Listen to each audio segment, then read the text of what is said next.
The first step to making a good combat deck is... Whoa, wait a minute. Hold on. What? Can't just do that. Do what? I was the one that made this deck. But... I should be the one explaining it. Let's begin.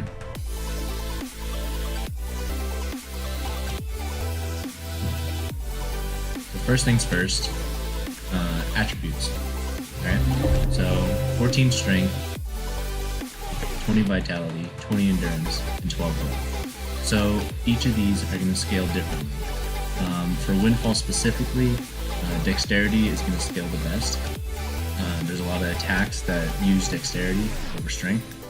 So don't just look at the damage output, because when I'm in my regular clothes, I probably get about 93 damage. So dexterity is going to scale the best. That's what these letters mean. So it's going to be dexterity, and then strength, and will is going to scale the same. And then last of all, it's going to be vitality and endurance. I pump a lot into here just because I use the same for my cult build. So here's my deck. There's two different things that I changed over the course of making that video. I changed this, which actually used to be IPO, right here. So I changed that into pushback kick, so that way it can break their guard. So that way I had 2 guard breakers, just in case they're blocking more. It's very heavy on the stamina.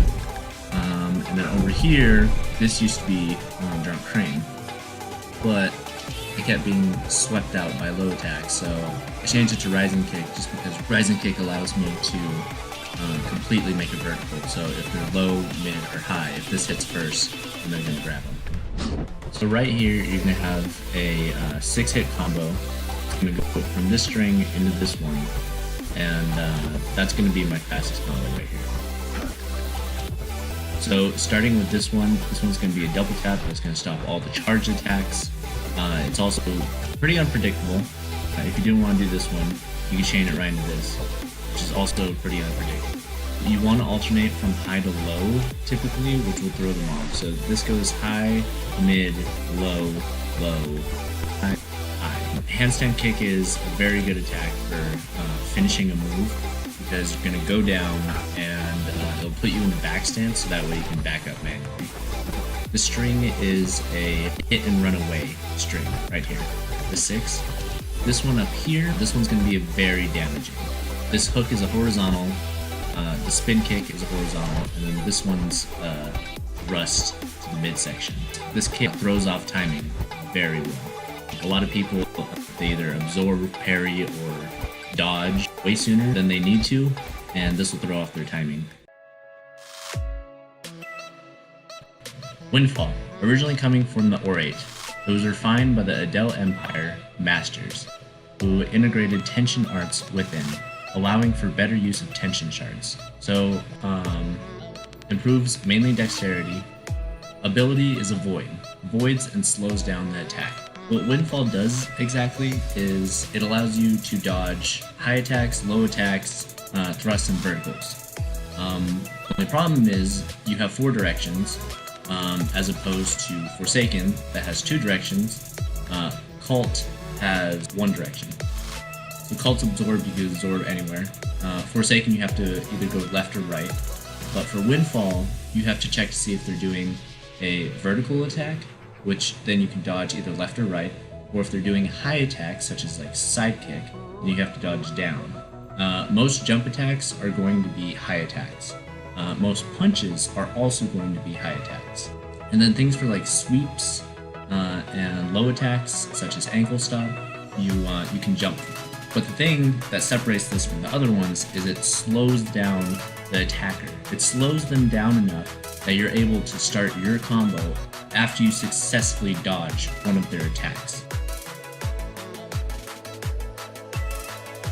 For equipment, you want to keep it around 20 to about 24 for your mobility.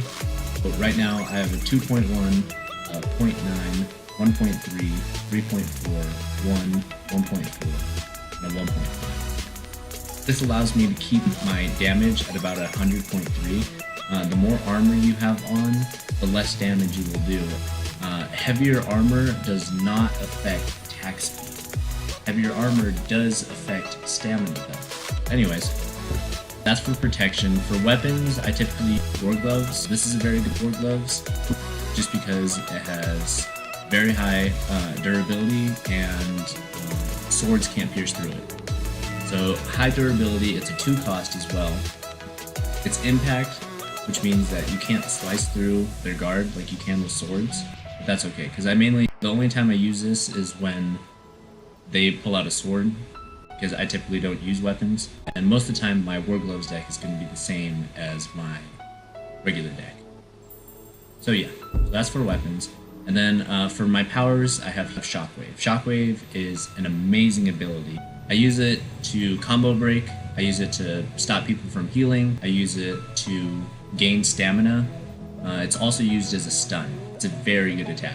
Heal is also good. I only use it when I'm far away from people, after I use a Shockwave, or at the end of a match.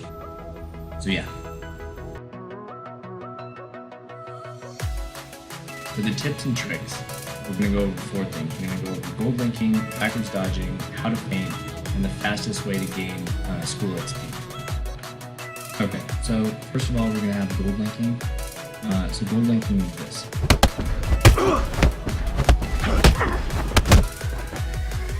Right. With new players, you see them often kind of look like this. And that's because they're button mashing. They're just trying to hit the X button or square button as fast as they can, just so that way they can get as many moves. But how this game works is, if you want to move faster, you have to hit when the game wants you to hit them. So let's put a timer up. This is going to be with gold.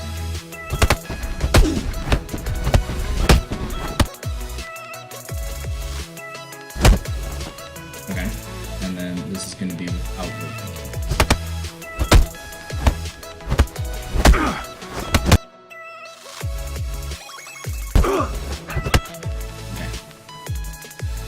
So for gold linking, what you're going to want to do is, if you look at my stamina bar right now, you're going to see 2 arrows.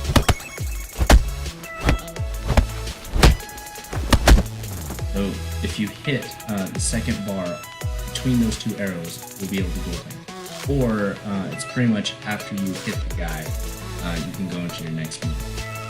For 2 hits, it's going to be the second hit that hits.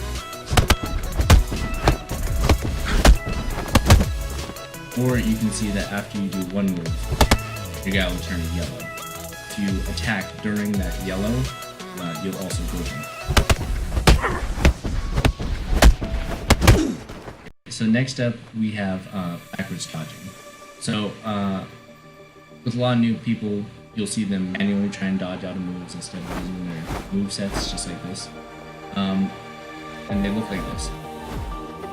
They do that to try and get away, but it uses a lot of stamina.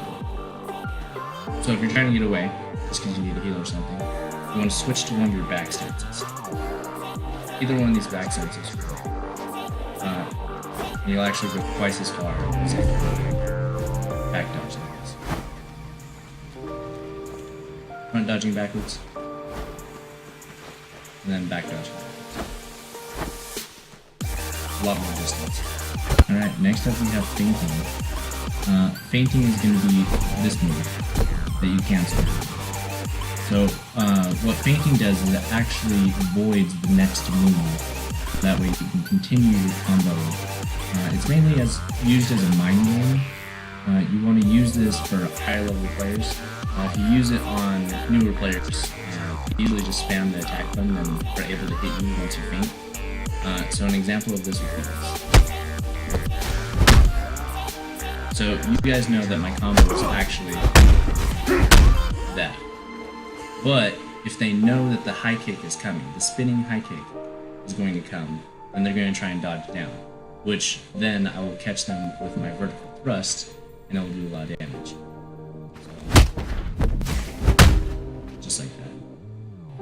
Okay, so the fastest way to gain XP in a school, just so that way you guys can get the rewards the fastest. So first of all, of course you have to equip this tile. But second of all, the more things that you equip that's of the schools, faster you gain XP. So if you switched all of these to the school decks, you would gain it there. Head over to equipment, and you use their weapon, that'll also gain them XP. And then if you go over and use their powers,